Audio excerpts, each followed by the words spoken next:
Bonjour à tout le monde, donc ici Livia Emen. J'ai été malade pendant 2 semaines, donc c'est pour ça que j'ai pas fait de vidéo plus tôt.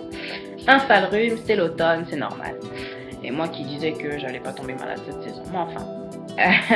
Donc le sujet aujourd'hui que je veux traiter avec vous, c'est l'entourage. Donc tout le monde sait qu'on nous catégorise par notre entourage. Et veut pas, c'est vrai. Elle traîne avec un tel, elle traîne avec une telle, sa bande de copines c'est elle, lui il traîne avec eux. On est tout de suite catégorisé par ça. Et il y a même plusieurs proverbes qui le disent de toute façon, euh, qui se ressemblent, s'assemblent, on ne choisit pas sa famille. Oui, on ne choisit pas sa famille, mais on choisit son entourage.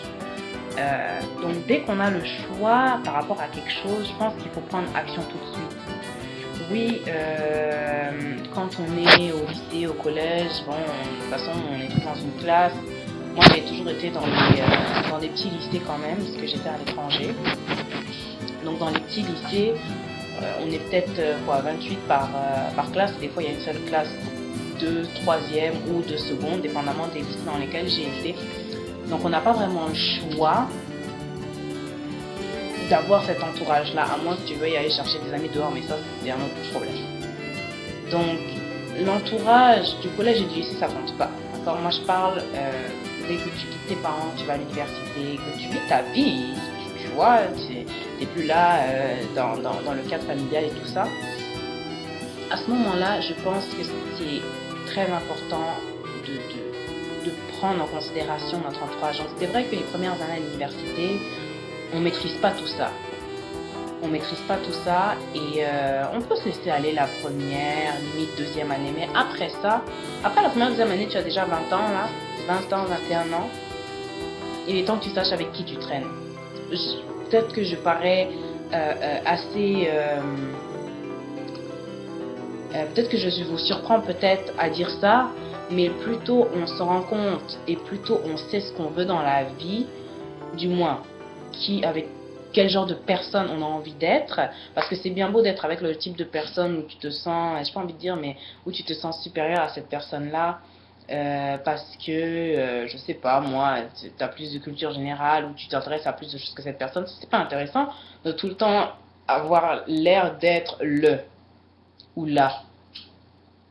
Le principe de la vie, c'est pas ça, c'est que toi aussi, tu dois apprendre tous les jours, ok? Même si tu peux avoir des amis qui, eux, n'ont pas les mêmes centres d'intérêt que toi, oui, oui, c'est bien d'avoir une diversité. Et ces gens qui restent tout le temps dans les mêmes cercles, qui font tout le temps la même chose, ça m'énerve.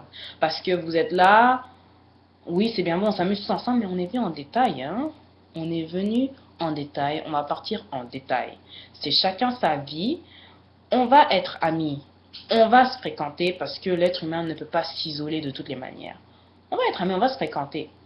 Mais en ce qui concerne toi, ta vie, tes priorités, tes valeurs, tu te dois de choisir ton entourage. Si tu es ambitieux, tu as envie d'aller loin dans ta vie, tu peux pas rester avec des gens qui veulent se contenter de leur situation et qui veulent pas forcément avoir un accomplissement personnel. Si toi, c'est ça que tu cherches, tu vas pas t'épanouir avec tes amis parce que tu vas toujours te ressentir comme si tu es différent des autres, ou alors tu vas te sentir vraiment différent des autres et tu vas même pas bien te sentir avec tes amis, ton entourage, ou tu vas penser que tu es supérieur parce que tu as d'autres idées.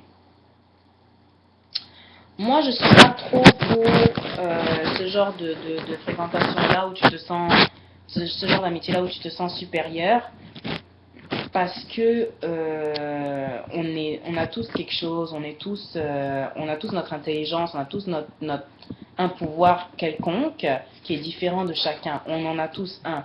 Il y en a un qui va être plus doué avec la rhétorique, l'autre va être plus doué à faire les comptes, l'autre va être plus doué à assembler des habits. Il y a plein de choses qu'on fait différemment. C'est bien d'avoir des amis vraiment différents, comme ça tu peux expérimenter plusieurs choses dans ta vie. Mais quand il s'agit de ta carrière professionnelle et de ton avenir professionnel, mon ami, amuse-toi le temps que tu as besoin de t'amuser, mais au bout d'un moment, réveille-toi et n'attends pas la sonnette d'alarme pour te réveiller. Parce qu'il n'y a rien de plus... Quand on force à faire quelque chose, je pense que c'est là que les gens commencent vraiment à ne pas aimer ça. Par exemple, la santé. Oui, la santé, c'est important. Oui. par rapport à la santé, par exemple, pourquoi? Moi, j'ai tout dans ma famille, hein. J'ai l'hypertension, j'ai le diabète, j'ai le cholestérol, ok? J'ai tout ça. Je suis prédisposée à ça. Mais j'ai le choix. Je vais pas passer ma vie, ok? Je vais commencer à me gaver, je m'en fous et tout, YOLO, ok? C'est beau tout ça, mais arrivé à un certain âge, je suis prédestinée. Ça veut dire que ça peut arriver. Je suis prédestinée à ça. Pourquoi je vais faire en sorte de l'avoir et qu'ensuite les médecins me disent, oh ben il faut que tu fasses ce genre de régime-là, alimentaire, que tu te prives de ça, ça, ça. Est-ce que la vie c'est fait pour se priver ou au contraire c'est fait pour enjoy? Donc c'est important de prendre action quand on a le choix. Là, j'ai parlé de la santé parce que c'est un exemple qui m'est venu comme ça, direct dans la tête. Moi, je suis le genre de personne, dès que je sais quelque chose qui est super cool et je sais que ça va être mieux pour vous, quand je pose des questions à quelqu'un, quand je parle à quelqu'un, que je l'interroge, même si c'est sa vie personnelle ou quoi, parce que c'est mon ami, c'est pas parce que je veux faire des ragots. Ça m'intéresse pas, les ragots, j'en fais pas. C'est pour voir si moi je peux lui apporter quelque chose. Peut-être qu'il a une question qui le turlupine, et puis il y pense pas, et moi je m'intéresse à sa vie. Quand je m'intéresse à vous, c'est pas pour du gossip là. C'est pas pour faire du gossip, c'est it's because I care. C'est parce que je vous accorde de l'importance. Je vous donne ce temps-là de m'intéresser à votre vie. C'est pas anodin tout ça. Donc voilà, j'espère que cette petite vidéo vous aura quand même fait un petit peu réfléchir. Il faut vraiment que vous preniez action par rapport à votre entourage.